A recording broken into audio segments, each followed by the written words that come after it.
Welcome back to the Everyman Tales. I'm Everyman, and thank you so much for tuning in today. Today we're going to hear a story that is meant for bedtime, road trips, adventures, family time, every age, and any mind. Get ready to engage your imagination. Get ready for our next Everyman Tale. His friends had changed his name decades ago.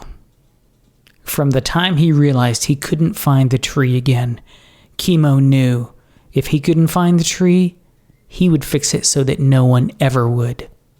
His plan had taken years in the making, and as he drove down the coast, his dyed jet black hair flowing in the wind, dressed in black from head to toe, his pale white skin almost anemic, he knew this was the culmination of a plan to eliminate the possibility of anyone finding the tree that had at one time offered him hope, and now he couldn't find it again. No matter how hard he looked, and no matter how tough the search was, he couldn't find the tree again. With a back seat full of pipe bombs that it had taken him months to make, he drove down the coast, 30 miles between every city, and nothing but nice, tender trees to light on fire. He had been lighting and throwing the pipe bombs out of the windows of his old beat-up car for close to 300 miles now. He knew they wouldn't all take, but when his friends had named him Chemo, they did so because they knew there was no therapeutic benefit in his life at all. He had chosen to extinguish the spark of the divine that lived within him, and when he did, he knew that all he wanted to see was the world burn. And the tree that had one time offered him hope, right in the center of the flames. So this was the day he had been waiting for. Town, trees, all the while lighting the fire that he hoped would consume, once and for all, the hope that he had been offered. He drove through Silver Sands with the backseat still full of his incendiary devices, and as he climbed the cape, he remembered maybe this was the place he had seen the tree. He lit the match and threw. He lit the match and threw again. From Silver Sands all the way down to the border, all he wanted to do was destroy. His friends had named him Chemo. He had forgotten what his real name was years ago, but he knew what he wanted to do now was similar to the effect of chemo, but with no therapeutic value at all. Chemo wanted to watch the world burn. Ellie smelled the smoke first. The windows in her house were all up. She didn't know what was on fire, but she knew something was. Rick and Carol were at their favorite restaurant when they smelled it. They looked around. The air conditioning could not have possibly piped in smoke, but they knew for some reason they had to act. Leanne and Mangus were 100 miles away when they smelled it. There's no possible way the smoke from what Chemo had done could even remotely reach their nostrils. CB was up the river, diving off a bridge into the water. On his way to the water from the bridge, in that millisecond, he caught the whiff of smoke. Ben actually thought he heard the match strike. But there's no possible way he could. Almost instantly, he smelled the smoke in his living room. Ernest was asleep in the woods at the bottom of the cape when he smelled it. He immediately stood and saw the plume. And just like they had been drawn to the tree the first time, Ellie, Rick and Carol, Mangus and Leanne, Ernest, CB, and Ben were pulled by the same wind towards the tree. From all over the state, they were drawn by the wind, that amazing pulling, almost like a current of water. They smelled the smoke, and they knew they had to get to the tree off the trail. Ernest was, of course, the first one there. He was asleep at the bottom of the cape, so as soon as he saw the plume of smoke, he started the trek up the cape. The next one to arrive was CB.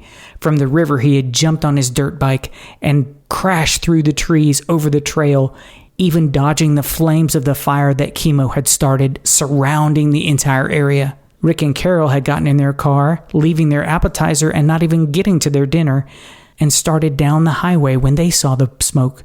Ellie, sweet Ellie, had gotten on her bicycle and pedaled her way all the way up the cape to get to the tree. She didn't know why she needed to be there. None of them did. Ben, CB, Ernest, Mangus and Leanne, Rick and Carol, Ellie, none of them knew what was exactly happening, but they knew they were being drawn back to the tree. Mangus and Leanne had started their trek from 100 miles away, and for some reason, they had smelled the smoke before the fire had even started. When they all arrived at the tree, they didn't know what to do. The smoke was surrounding them, but it wasn't surrounding the tree. They had never met each other, never interacted. None of them knew each other from anything, especially Ben, who had no visual recognition of them all. But somehow they all knew why they were there. The fire was coming closer. They knew they had to get to the tree. They didn't know why.